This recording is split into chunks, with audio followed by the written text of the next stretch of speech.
اللہ تعالیٰ کر سکتا ہے، کوئی اس کے لیے مشکل نہیں. ہوا علی کل شیء قدیر، اسے ہر شے کی قدرت حاصل ہے. لیکن اصل بات جو ہے میں آپ کو بتانا چاہتا ہوں، یہ ہے سائیڈ ایشو. اصل ایشو ہے فلسطین کا جو شروع ہونے والا ہے. بھٹی دہکے گی وہاں. ظاہر بات ہے کہ اگر کوئی بہت بڑا اقدام ہو جاتا ہے فلسطینیوں کے خلاف، اور اگر واقعتاً مسجد اقصیٰ اور قبۃ الصخرہ گرا دیے جاتے ہیں، جو طوفان اٹھے گا عالم عرب میں، یہ حسنی مبارک ہو یا شاہ خالد ہو یا کوئی اور ہو، یہ نہیں روک سکتے اس طوفان کو. نوجوان خون اٹھے گا، غیرت اور جو بھی حمیت ہے. مسلمان ان پڑھ سے ان پڑھ اور بالکل بے دین، وہ بھی مسجد کی حرمت پر کٹ مرنے کو تیار ہو جاتا ہے. مسجد تو بنا دی شب بھر میں، ایمان کی حرارت والوں نے، من اپنا پرانا پاپی ہے، برسوں میں نماز ہی بن نہ سکا. وہ چاہے کانپور کی مسجد تھی مسلمانوں نے جانے دی ہے، چاہے وہ شہید گنج کی مسجد تھی مسلمانوں نے جانے دی ہے، چاہے نماز نہ پڑھتے ہو. لیکن یہ جو حرمت اور یہ جو حمیت اور یہ غیرت ہے، اس سے جو طوفان اٹھے گا یہ ہوگا اس ملحمۃ العظمی، اس کی طرف پیش رفت ہو رہی. کتاب الملاحم سے احادیث کے حوالے سے کہ جن جنگوں کا حوالہ دیا حضور نے، پیشن گوئی کی ہے، اس کا نقطہ آغاز تھا خلیج کی جنگ.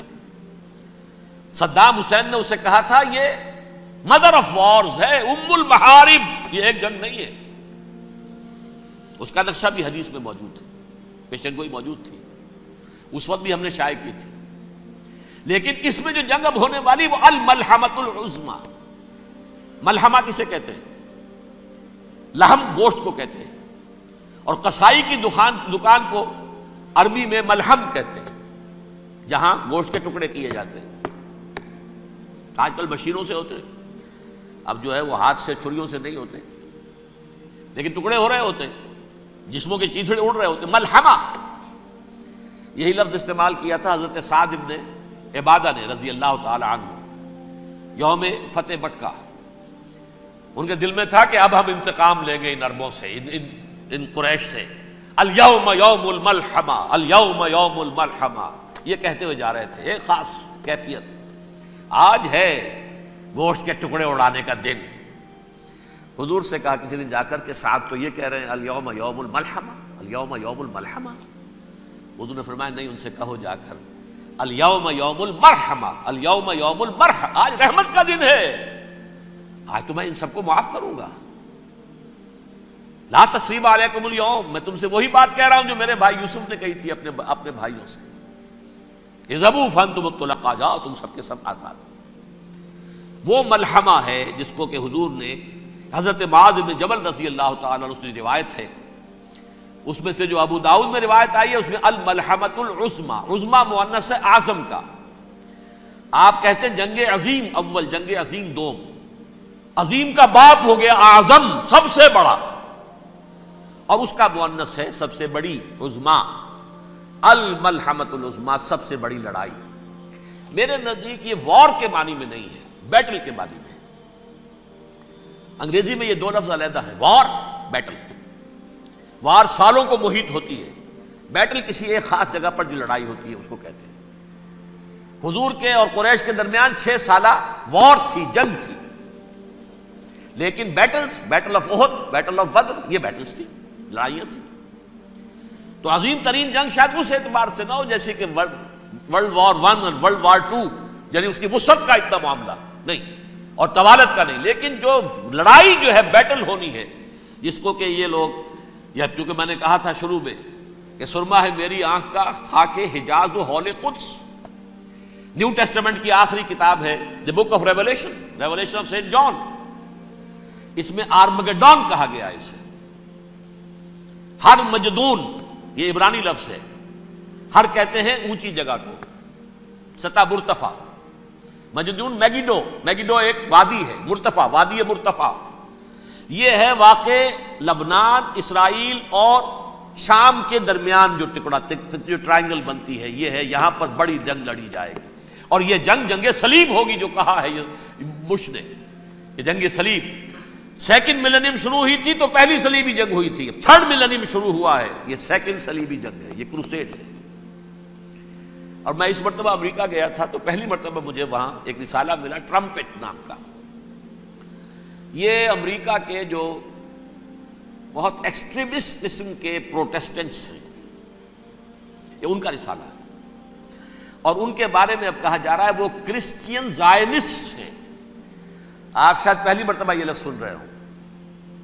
زائنسٹ تو ہم سمجھتے ہیں یہودیوں کو, کرسچین زائنسٹ وہ ہیں جو ہیں تو عیسائی پروٹیسٹنٹس ہیں, لیکن اسرائیل کے وہ حمایتی یہودیوں سے بڑھ کر ہیں. یہ میری کسی پہلی تقریر میں شاید بہت سے حضرات کو یاد آ جائے, میں نے کہا تھا 4 سال پہلے ہمارا تنظیم اسلامی کا ایک کنونشن ہوا تھا ہوسٹن میں, امریکہ کا جنوبی علاقے کا شہر ہے. ایک سیشن اس میں ہم نے رکھا تھا انٹرفیتھ, ایک عیسائی کو بلایا تھا, ایک یہودی بہت بڑا وہاں کا عالم ہے اس کو بلایا تھا.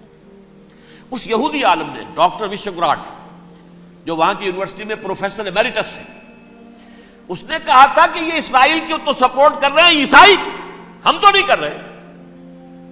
جو پریکٹسنگ یہودی ہیں وہ زیادہ اسرائیل کے حق میں نہیں تھے, یہ تو سن 67 کے بعد انہوں نے اسرائیل کو تسلیم کیا ہے. وہ تو منتظر تھے کہ ہمارا مسیحا آئے گا تو اس کی قیادت میں جنگ کریں گے, جیسے شیعہ منتظر تھے کہ مہدی موعود آئیں گے تو پھر ہم کچھ کریں گے. وہ امام خمینی نے کہا جب وہ آئیں گے آ جائیں گے, لیکن ہم کچھ راستہ کے لیے زائنسٹ نے آگے بڑھ کر ریاست قائم کر لی, اور جب یروشلم پر بھی پورا قبضہ کر لیا تب جو ہے در حقیقت مذہبی یہودی جو ہے پھر انہوں نے اپنایا ہے, اون کیا ہے, اور نئے سیٹلمنٹس جو بھی بنے ہیں وہاں پر اسرائیل میں اس میں اکثر و بیشتر مذہبی یہودی آیا, اور بروکلن کے علاقے سے سب سے بڑھ کر آئے ہیں, جو امریکہ میں نیو یارک کا ایک جنوبی علاقہ ہے, بہت بڑا یہودیوں کا بہت بڑا گڑھ ہے. نیو یارک کو جیو یارک بھی کہا جاتا ہے, وہ تو اصل میں مرکز جو ہے وہ تو یہودیوں کا ہے. اس حوالے سے وہاں پر جو کرسچن زائنسٹ کہلاتے ہیں وہ اسرائیل کے یہودیوں سے بھی بڑھ کر کہیں سپورٹر ہیں. بہرحال اس دوسری صلیبی جنگ کا معاملہ جو میں کہہ رہا تھا, ٹرمپٹ نامی رسالہ, اس کا ایک مضمون ہے دی لاسٹ کروسیڈ. اب یہ آخری کروسیڈ ہے جو شروع ہونے والا ہے. میں تو حیران ہوں کس قدر کھل کے وہ باتیں کرتے ہیں. رومن کیتھولکس کو وہ کہتے ہیں کہ یہ شیطان ہے, یہ پوپ شیطان ہے, یہ یورپ کو اس نے جمع کیا ہے کرسچینٹی کی بنیاد پر, اور اس میں زیادہ تر کیتھولکس ہیں. آپ کو معلوم ہے برطانیہ بڑی مشکل سے شامل ہوا ان کے ساتھ, اس لیے کہ وہ پروٹیسٹنٹ کا سردار تھا, ابھی پوری طرح نہیں ہے. یورپ جو ہے وہ رومن امپائر دوبارہ یہ کھڑی کر رہا ہے, اور در حقیقت یہ جو ہے یہودیوں سے بھی چھیننا چاہتے ہیں اسرائیل کو اور فلسطین کو, اور مسلمانوں سے بھی, اور یہ وہی کروسیڈ جو تھے اربن ثانی کے اس کی تیاری کر رہے ہیں تاکہ وہاں پر عیسائی حکومت قائم ہو جائے, کیتھولکس کی, پوپ کی حکومت قائم ہو جائے, جیسے ایسٹ تیمور میں کر دی ہے. ایسٹ تیمور میں کون سی حکومت بنی ہے؟ Roman Catholic. رومن کیتھولک اسرائیل میں بنے تاکہ یہ سارے مقامات مقدسہ جہاں اسرائیل پیدا ہوئے, بیت حضرت مسیح پیدا ہوا, بیت الحم کہاں ہے؟ وہی ہے کہ نہیں؟ جہاں سے ریزریکشن ہوا ان کے خیال میں وہ کہاں ہے؟ وہیں پر ہے کہ نہیں؟ بڑے بڑے گرجے ان کے وہی ہیں. تو اس اعتبار سے ان کا کہنا یہ ہے یہ لاسٹ کروسیڈ کی تیاری ہو رہی ہے, یہ کیفور. اور ان کا کہنا یہ ہے کہ یہ پوری طاقت نیٹو کی جو ہے یہ پہلے جرمنی سے لائی گئی بوسنیا, انہوں نے خود وہاں جنگ کروائی, انہوں نے خود وہاں پر ایتھنک کلینسنگ کروائی, پھر خود مصالحت کے لیے آ گئے, پھر کوسوو میں انہوں نے خود آگ بھڑکائی. یہ میں نہیں کہہ رہا, یہ وہ ٹرمپٹ رسالہ امریکہ سے چھپنے والا پروٹیسٹنٹس کا رسالہ ہے جو یہ کہہ رہا ہے. پھر انہوں نے کوسوو کے اندر کروایا, اور پھر وہ وہاں پر پیس فورس کی حیثیت سے آ گئے. اب وہ میسیڈونیا میں کروا رہے ہیں اور وہاں داخل ہو گئے ہیں. اگلا قدم ان کا سائپرس ہوگا, سائپرس میں ترکوں کو اور وہ گریکس کو لڑائیں گے اور وہاں آ جائیں گے, وہاں سے ایک چھلانگ لگائیں گے اور یہ فلسطین میں پہنچیں گے, اور یہ وہاں پر ایک رومن امپائر, اپنی پرانی رومن امپائر کی طرح کی رومن کیتھولک ریاست قائم کرنا چاہتے ہیں. تو وہاں امریکہ کے عیسائیوں میں بھی کوئی ایک طبقہ نہیں ہے, کیتھولکس بھی ہے, کیتھولکس زیادہ نہیں ہے ہمدرد, لیکن اب تابع ہو چکے ہیں. اسحاق ریبین نے جب یہ پیس ٹاک شروع ہوئی تھی, آپ کو یاد ہوگا شاید, کہ جب وہ آیا تھا واشنگٹن سے واپس فلسطین اسرائیل, تو پہلے روم میں رکا for an audience with the pope, اور پوپ کو اس نے ایک مرتبان سا پیش کیا تھا, حضرت سلیمان علیہ السلام کے زمانے کا مرتبان, اور کہا تھا دیکھیے 3000 برس تک ہم نے اس کی حفاظت کی ہے, اب یہ میں آپ کے حوالے کر رہا ہوں. اس کے بعد سے پوپ جو ہے بالکل رام ہو گیا، اور وہ عیسائیوں کے ساتھ اور یہودیوں کے ساتھ ان کا پورا معاہدہ ہو۔ اب پورا عیسائی ورلڈ جو ہے بعثت مجموعی یہودیوں کے شکنجے میں ہے۔ البتہ ان کے اندر بھی جھگڑے ہیں، جو وہاں پر وائٹ کرسچن ملیشیاز ہیں وہ ایکسٹریمسٹ ہیں کیتھولکس، ان کے نزدیک دشمن نمبر 1 یہودی، دشمن نمبر 2 مسلمان، دشمن نمبر 3 جو یورپ میں کالے ہیں، ایفرو امریکن، چاہے وہ عیسائی ہو گئے ہوں، کوئی بھی ہو، یہ 3 دشمن ہیں جن سے انہوں نے کلینز کرنا ہے، صاف کرنا ہے ان کے خیال کے مطابق امریکہ کی سوسائٹی کو۔ اولاً یہود، پھر مسلمان، اور پھر یہ جو کالے ہیں۔ لیکن دوسری طرف پروٹیسٹنٹس کے اندر ایکسٹریمسٹ وہ ہیں جنہیں کہا جا رہا ہے یہ کرسچین زائنسٹ ہیں، یہ اسرائیل سے بڑھ کر سپورٹرز ہیں۔ بہرحال یہ اب جنگ ہوگی، اس کا نتیجہ کیا نکلے گا یہ تو اللہ ہی جانتا ہے۔ اب میں آخری بات کی طرف آ رہا ہوں۔ آخری نتیجہ تو جو بھی کچھ اپس اینڈ ڈاؤنز آئیں گے، تلک الایام نداولها بین الناس، آخری نتیجہ ڈراپ سین وہ یہ ہوگا کہ اللہ کے دین کا بول بالا ہوگا، اور پوری دنیا پر محمد کے لائے ہوئے دین صلی اللہ علیہ وسلم کی حکومت قائم ہوگی۔ وہ گویا قیامت کی تمہید ہوگی، اس کے بعد بس قیامت آئے گی، کیونکہ مقصد کائنات، تخلیق کائنات پورا ہو جائے گا۔ پوری مخلوقات کے اندر مقصد تخلیق، کلائمیکس آف کریشن محمد الرسول اللہ صلی اللہ علیہ وسلم، دین کی تکمیل محمد الرسول اللہ صلی اللہ علیہ وسلم۔ اور اس خلافت عرضی کے لیے جو حضرت آدم کو خلافت دی گئی تھی، جب اس میں وہ خلافت پوری دنیا پر قائم ہو جائے گی، اس کا مقصد پورا ہو جائے گا۔ And that will be the beginning of the end۔ اس کے بعد قیامت ہے۔ آخری نتیجہ تو یہ نکلنا ہے۔ اس سے پہلے سزائیں ہمیں بھی مل رہی ہیں، اور یہاں میں کانٹے کی بات جو چھوڑ گیا تھا اس کو بیان کر دوں۔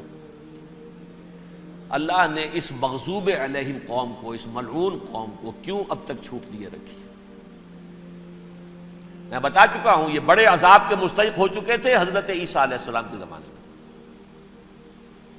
چھوٹ دی ہے، ابھی تک ہے، بلکہ ایک مرتبہ ابھارا ہے۔ 1900 برس کے بعد ابھرے ہیں یہ، بالفور ڈیکلریشن 1917، سن 70 عیسوی کے بعد، تقریباً 1900 برس، 1850 برس تو ہے ہی کم سے کم۔ پھر creation of Israel 1948، 1967 extension of Israel, یروشلم پر قبضہ۔ یہ سارا جو ہے کیوں ہے؟ اللہ تعالیٰ اس خیر امت محمد صلی اللہ علیہ وسلم، اس کے بہترین حصے کو سزا ان ملعونوں کے ہاتھوں دے رہا ہے۔ کیوں؟ جو جرم انہوں نے کیا تھا وہی ہم نے کیا۔ انہوں نے اللہ کی کتاب کو پیٹھ کے پیچھے پھینکا، نبذ فریق من الذین اوتوا الکتاب کتاب اللہ وراء ظہورہم، ہم نے اپنی پیٹھوں کے پیچھے پھینکا کہ نہیں؟ کولونیل رول سے آزاد ہوئے، کہیں اسلامی قانون نافذ کیا، کہیں اسلامی نظام قائم کیا؟ تو جو جرم ان کا تھا وہی ہمارا ہے، اور ہم خیر امت ہیں، اور ہمارے میں سے خیر ترین عرب ہیں، ان پر اللہ کا فضل، ان کی مادری زبان میں اللہ کی کتاب موجود ہے۔ پھر انہوں نے اللہ کے دین کو پیٹھ دکھائی۔ جو ملک آزاد ہوا کولونیل رول سے، یا اس نے قبلہ کر لیا اپنا ماسکو کی طرف، یا کر لیا واشنگٹن کی طرف،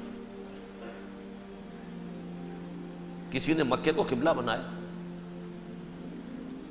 یہ بدترین سزا ہے۔ ویل للعرب من شر قد اقترب۔ اور ترمذی شریف میں تو یہاں تک روایت ہے، من اقتراب الساعۃ ہلاک العرب، قیامت کے قرب کی ایک نشانی یہ بھی ہوگی کہ عرب ہلاک ہو جائیں گے۔ ایک حدیث میں الفاظ آتے ہیں کہ حضور نے جب کہا یہ ہوگا یہ ہوگا یہ ہوگا، یہ بربادی آئے گی، تو کسی زوجہ محترمہ نام میں بھول رہا ہوں، انہوں نے پوچھا کہ عرب اس دن کہاں ہوں گے؟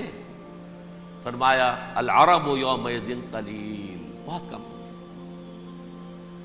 آخری خاتمہ ہونا ہے یہود کا حضرت مسیح علیہ السلام کے ہاتھوں.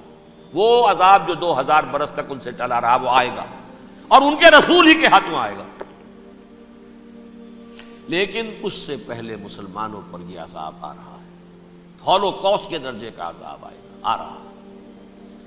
البتہ ہم پاکستانی اس میں یوں سمجھ لیجئے کہ وہ تو خبریں موجود ہیں احادیث میں، وہاں تو جو ہونا ہے.